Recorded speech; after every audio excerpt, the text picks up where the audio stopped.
আমরা এখন যে রোগীটির পিআরপি দিব তার নাম হলো মমতাজ বেগম। মমতাজ বেগমকে আমরা পিআরপি দিব আল্ট্রাসোনোগ্রাম মেশিন গাইডেড, যাতে করে আমরা সুপ্রাপেটার রেসিসে পিআরপিটি দিতে পারি, যাতে উনি ব্যথা কম পান। পিআরপি কি? পিআরপি হলো platelet reached plasma. PRP therapy হচ্ছে শরীরের নির্ধারিত অংশে ইনজেকশনের মাধ্যমে বিশেষ গ্রোথ ফ্যাক্টর, সাইটোকাইন, প্রোটিন সরবরাহের একটি পদ্ধতি। এই পদ্ধতি প্রয়োগে রোগীর নিজের শরীর থেকে রক্ত নিয়ে তা থেকে প্লাটিলেট ও প্লাজমাকে আলাদা করে ফেলা হয়। অতঃপর শুধুমাত্র প্লাটিলেট সমৃদ্ধ অংশটুকু রোগীর শরীরে প্রবেশ করিয়ে দেওয়া হয়।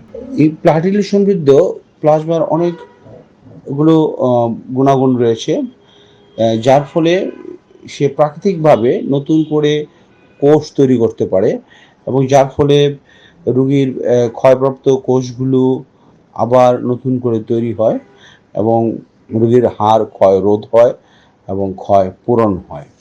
এই পিআরপি পদ্ধতির সুবিধাটা হলো যে এটি কি সহনীয় পদ্ধতি, সহজে করা যায়, ফলাফল খুবই ভালো এবং নিরাপদ এবং নন অ্যালার্জিক।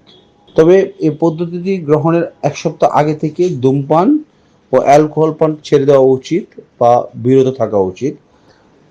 পিআরপি দেওয়ার পরে যদি জয়েন্টে প্রয়োগ করা হয় তাহলে প্রথম 4-5 দিন বিশ্রামে থাকা উচিত, কারণ প্রথম 4-5 দিন কিছুটা ব্যথা বেড়ে যেতে পারে। এরপর থেকে স্ট্রেংথেনিং এক্সারসাইজ শুরু করতে হবে। অ্যান্টি ইনফ্লামেটরি ওষুধগুলো ইনজেকশন প্রয়োগ করার পর কমপক্ষে 7 দিন এড়িয়ে চলা উচিত। সম্পূর্ণ প্রাকৃতিক চিকিৎসা, তাই আস্তে আস্তে কাজ করে, কিন্তু চিকিৎসা দীর্ঘস্থায়ী হয়।